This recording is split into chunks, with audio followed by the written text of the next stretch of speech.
Hey guys, Robert Baton here, Arro Fitness and Holistic Wellness. How you all doing? Enjoying this video series I'm doing right now. This is one of 3. I'm going to break down the squat for you guys, okay? Now, if you know me, and you know what I stand for, you know that I think the squat is one of the most important lifts in the gym for anyone trying to build quality muscle or gain strength. That means you, if you're watching this video. So if you don't know about how important the squat is, just check a previous video I did called the Big 8. And if you want to see that, the link to it's in the description at the bottom of this video. Anyway, today's video 1 of 3 in a series, and today I'm going to break down the basics of the squat. So I'm not here to mess around, let's get to it. Okay, different body types mean the squat's going to look different. So anytime you're training, there's no one size fits all. There's no one glove to fit everyone's hand, okay? Everyone's completely different. Bear in mind, if you're a real tall guy and you've got long legs, it's going to be difficult for you to squat, period, okay? Let alone keep the body upright and stay in that perfect form. That's a fact. If you're shorter, with a longer torso and shorter legs like I am, it's easier to stay upright, so you can look totally different. So if your mate's 7 foot and you're 5 foot, you can look totally different during the squat, okay? So don't try and look the same. That being said, there's 5 phases to the squat, okay? The setup, okay? So I'm gonna step into the rack here. I'm gonna check the height of the hooks. I'm gonna make sure these hooks are just underneath shoulder height, all right? Because too many times you see people doing the little dance, little shimmy, trying to get that weight back on the rack. You can have the bottom out bars, okay, positioned just so that when you go down deep into the squat, that bar will be just a couple of inches above, because you don't want the bar to knock the bottom out bars when you get to the bottom, but you want them there in case you fail. Then we're going to grip the bar equally, okay, so you're going to put your hands outside of your shoulders, just slightly, a bit narrower than you would when you're doing bench press, and you're going to grip the bar nice and tight. You can see I'm doing a full grip, but you can do a full grip and wrap your thumb around if you like. When your hands in the right position both sides, you're going to get in the middle of your hands and you're going to step underneath, okay, in a split squat stance. You're going to rest this bar on your traps for the high bar squat position. But don't rest it on your neck.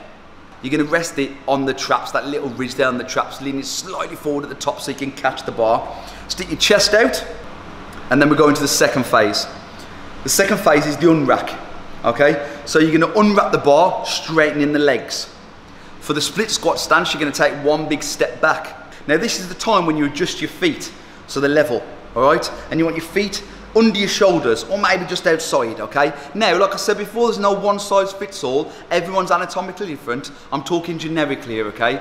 I would like to see, if I'm coaching somebody from the baseline level, I'd normally put the feet in line with the shoulders, or just outside it. Now you're going to pull the bar down, either side, as if you're trying to break it on your back, trying to snap that bar on your traps. And normally the feet will point out 30 degrees. And then we're going to phase 3, squat down. You take a deep breath and hold it into the bottom of the lift. You want to try and keep your lower back neutral on the way down, which is not overly arching the back. You're going to push your hips back and bend your legs. You're going to break at the knees and the hips at the same time. If you break at the knees first, tend to go forward onto your feet. If you break at the hips first, you'll tend to lean forward during the move. So you've got to break at the same time. Now your knees should travel in the direction of your feet. Push your knees out and focus on that. Focus on your knees going the same direction of your feet. You've got to keep your feet flat on the floor. Keep your head in line with your torso, looking forward the whole time. That brings us on to phase 4.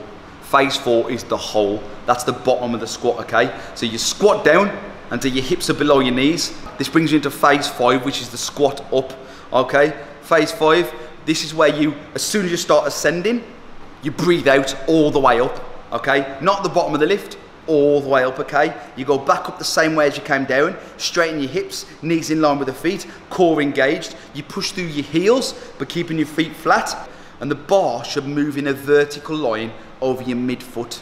To rack the bar, we're going to step forward the same way we did, lean forward slightly, hip metal, lower the bar under control. And there we have it, guys, a perfect squat. So how low is low enough? Obviously, if you speak to powerlifters, they go down to 90 degrees, which looks something like this, you know, which is low enough for their event. That's what they get marked on. They go down to 90 degrees and back up. But I suggest you go lower than 90 degrees, lower than parallel, okay? How low is low enough? Do you need to get your arse to the grass? So do you need to get into this position here. You've got to think the lower you go, the more you're going to activate your glutes and your hamstrings. Now if you're trying to build good quality lean muscle, you want to build your glutes and your hams as well, because A, it's more muscle activation, and B, you're going to prevent that those knee problems, those hip problems, by building strength in those regions. Okay, so it looks, I think low enough looks something like this down to the ground. Now, it's debatable if you need to go this low, and some people argue till they're blue in their face that parallel is high enough, and it is arguable, all right? Now you've got to work with what works best for you. If you find you're going down to that real low position, it makes you lean forward, like especially if you're extra tall, it doesn't feel safe, then parallel is what works best for you, all right? Important points to remember, okay, warm up fully before the squat. It's an intense exercise, okay, you've got to make sure you warm up fully. That means a little warm up, some stretching maybe before you start, and also warm up with a few body weight sets and some, just the bar, okay. Obviously I've just stepped up here now, I'm using just the bar because, you know, I've just started doing this, so I won't go straight into some heavy weight. And also, you know, you want to try and stay as flexible and as mobile, have as much mobility, as mobile as possible, okay. And that's going to give you a perfect proper form with your squat. Now I'm going to talk about that in my next video in the series, in video 2, about flexibility. Another point I want you to think about as well is you've got to use these bottom out bars, guys, okay? If you're going heavy, you want to use the bottom out bar, all right? There we have it, guys. That's the squat.